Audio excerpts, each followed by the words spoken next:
जय श्री कृष्ण। राधे राधे।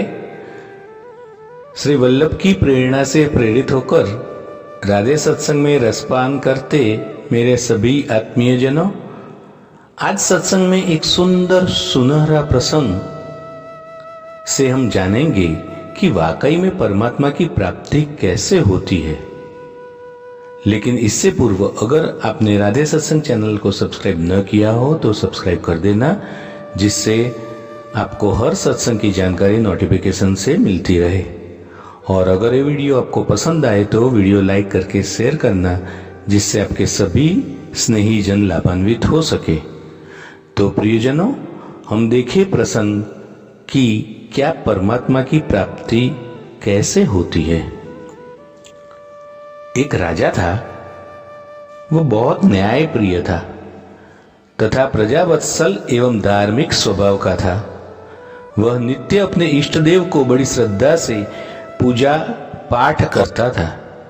एक दिन इष्ट देव ने प्रसन्न होकर उसे दर्शन दिए तथा कहा, राजन, मैं तुमसे बहुत प्रसन्न हूं, बोलो तुम्हारी कोई इच्छा है। प्रजा को चाहने वाला राजा बोला, भगवान, मेरे पास आपका दिया हुआ सब कुछ है। आपकी कृपा से राज्य में सब प्रकार की सुख शांति है। फिर भी मेरी एक इच्छा है कि जैसे आपने मुझे दर्शन देकर धन्य किया, वैसे ही मेरी सारी प्रजा को भी दर्शन दीजिए ना। यह तो संभव नहीं है, भगवान ने राजा को समझाया। परंतु प्रजा को चाहने वाला राजा भगवान से जिद कर बैठा। आखिर भगवान को अपने साधक के सामने झुकना पड़ा और वे बोले, ठीक है, कल अपनी सारी प्रजा को उस पहाड़ी के पास लाना, मैं पहाड़ी के ऊपर से दर्शन दूंगा। राजा अत्यंत प्रसन्न हुआ और भगवान को धन्यवाद दिया। अगले दिन सारे नगर में राजा ने ढिंढोरा पिटवा दिया कि कल सभी पहाड़ के नीचे मेरे साथ पहुंचे, वहां भगवान सबको दर्शन देंगे। दूसरे दिन राजा अपनी समस्त प्रजा और स्वजनों को साथ लेकर पहाड़ी की ओर चलने लगा। चलते चलते रास्ते में एक स्थान पर तांबे के सिक्कों का पहाड़ देखा। प्रजा में से कुछ उस ओर भागने लगे। तभी ज्ञानी राजा ने सबको सतर्क किया कि कोई उस ओर ध्यान न दे, क्योंकि तुम सब भगवान से मिलने जा रहे हैं। इन तांबे के सिक्कों के पीछे अपने भाग्य को लात मत मारो, अपना जीवन बर्बाद मत करो। परंतु लोभ लालच में वशीभूत कुछ प्रजा तो तांबे के सिक्कों वाली पहाड़ की ओर भाग गई और सिक्कों की गठरी बनाकर अपने घर की ओर चलने लगे। वे मन ही मन सोच रहे थे, पहले इस सिक्कों को समेट ले, भगवान से तो फिर भी कभी मिल लेंगे। राजा खिन्न मन से आगे बढ़ा। कुछ दूर चलने पर चांदी के सिक्कों का चमचमाता हुआ पहाड़ दिखाई दिया।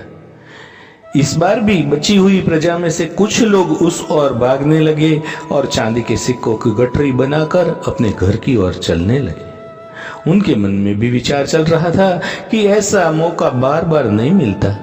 चांदी के इतने सारे सिक्के फिर मिले न मिले, भगवान तो फिर कभी भी मिल जाएंगे। इसी प्रकार कुछ और दूर चलने पर सोने के सिक्कों का पहाड़ नजर आया। अब तो प्रजाजनों में बचे हुए सारे लोग तथा राजा के स्वजन भी उसकी ओर भागने लगे।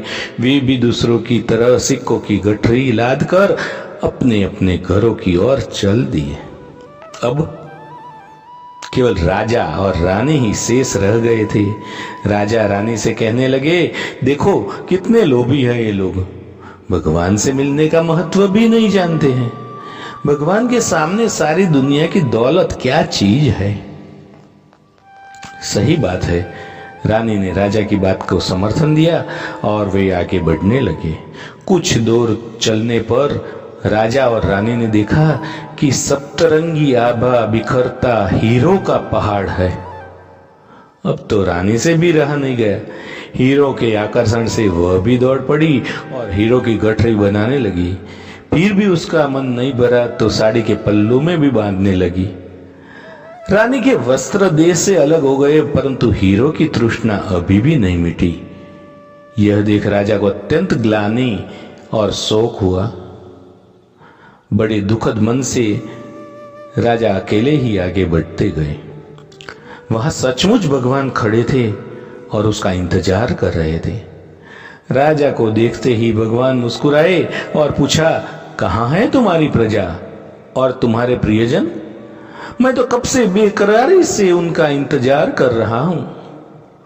राजा ने शर्म और आत्मग्लानि से अपना सिर झुका दिया। तब भगवान ने राजा को समझाया, राजन, जो लोग भौतिक सांसारिक प्राप्ति को मुझसे अधिक मानते हैं ना, उन्हें कदाचित मेरी प्राप्ति नहीं होती और वह मेरे स्नेह तथा आशीर्वाद से भी वंचित रह जाते हैं। तो प्रियजनों, आज के राधे सत्संग को इस छोटे से प्रसंग के साथ श्री वल्लभ के चरणों में समर्पित करके अत्र विराम देते हैं। फिर मिलेंगे राधे सत्संग में नए सत्संग के साथ। लेकिन इससे पूर्व अगर आपने राधे सत्संग चैनल को सब्सक्राइब न किया हो तो सब्सक्राइब कर लेना, जिससे आपके हर नए सत्संग की जानकारी नोटिफिकेशन से मिलती रहे। और अगर ये सुंदर वीडियो सत्संग आपको पसंद आए तो वीडियो को लाइक करके शेयर करना, जिससे आपके अन्य स्नेहीजन भी लाभान्वित हो सके। जय श्री कृष्ण। राधे राधे।